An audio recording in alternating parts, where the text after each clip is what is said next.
ନାଇକାର ପଖାଳ ଦିବସ ରାଉରକେଲା ସହରର ଅନ୍ୟତମ ସାମାଜିକ ଅନୁଷ୍ଠାନ ନାଇକା ତରଫରୁ ବିଶ୍ୱ ପଖାଳ ଦିବସ ପାଳିତ ହୋଇଯାଇଛି।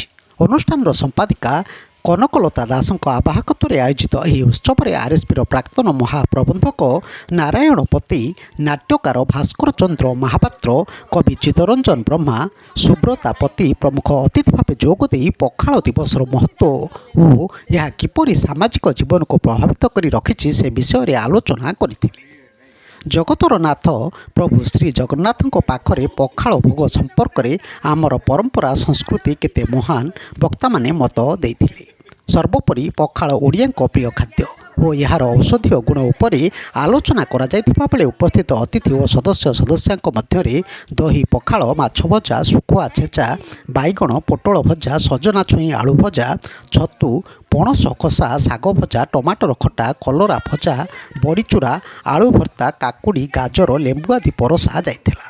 ଏହି କାର୍ଯ୍ୟକ୍ରମରେ ଡଲିରାଣୀ ବ୍ରହ୍ମା, ଅନୁପମା, ସ୍ନେହଲତା, ସୁଲୋଚନା, ରୁନୁ, ରୀତା, ସସ୍ମିତା, ଜ୍ୟୋତ୍ସ୍ନାରାଣୀ, ରଞ୍ଜିତା, ରାଧାକୁମାରୀ, ଗୀତା, ରବୀନ୍ଦ୍ରନାଥ, ଗଙ୍ଗାଧର, କୁଞ୍ଜବିହାରୀ, ଶୁଭେନ୍ଦୁ, ପ୍ରକାଶ, ରାକେଶ, ମୀନା, ତୃଷ୍ଣା, ଧନମାୟା, ଜଗନ୍ନାଥ ପ୍ରମୁଖ ଉପସ୍ଥିତ ରହି ସ୍ୱାଦିଷ୍ଟ ପଖାଳର ମଜା ଉଠାଇଥିଲେ।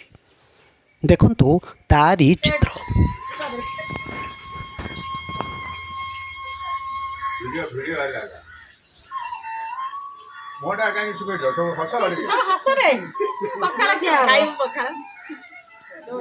ମୋ ସମୁଦ୍ର ଦିଟା ଆସିପାରିଲେ ନାହିଁ, ଡେରି ହେଇଗଲା।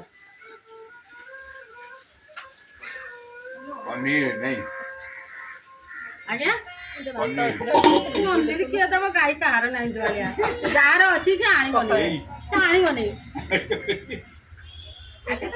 ଗ୍ୟାସ ର ପ୍ରୋବ୍ଲେମ ହବ। ଏଇ ପଖାଳରେ ପନିର ଭଲ ଲାଗିବନି। ହେଇଛି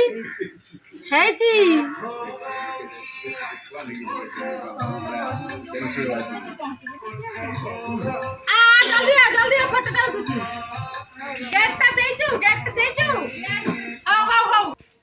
ବ୍ୟୁରୋ ନ୍ୟୁଜ୍ ଓଡ଼ିଶା କଥା ୟୁଟ୍ୟୁବ୍ ଚ୍ୟାନେଲଟିକୁ ଆପଣମାନେ ଦେଖୁଛନ୍ତି।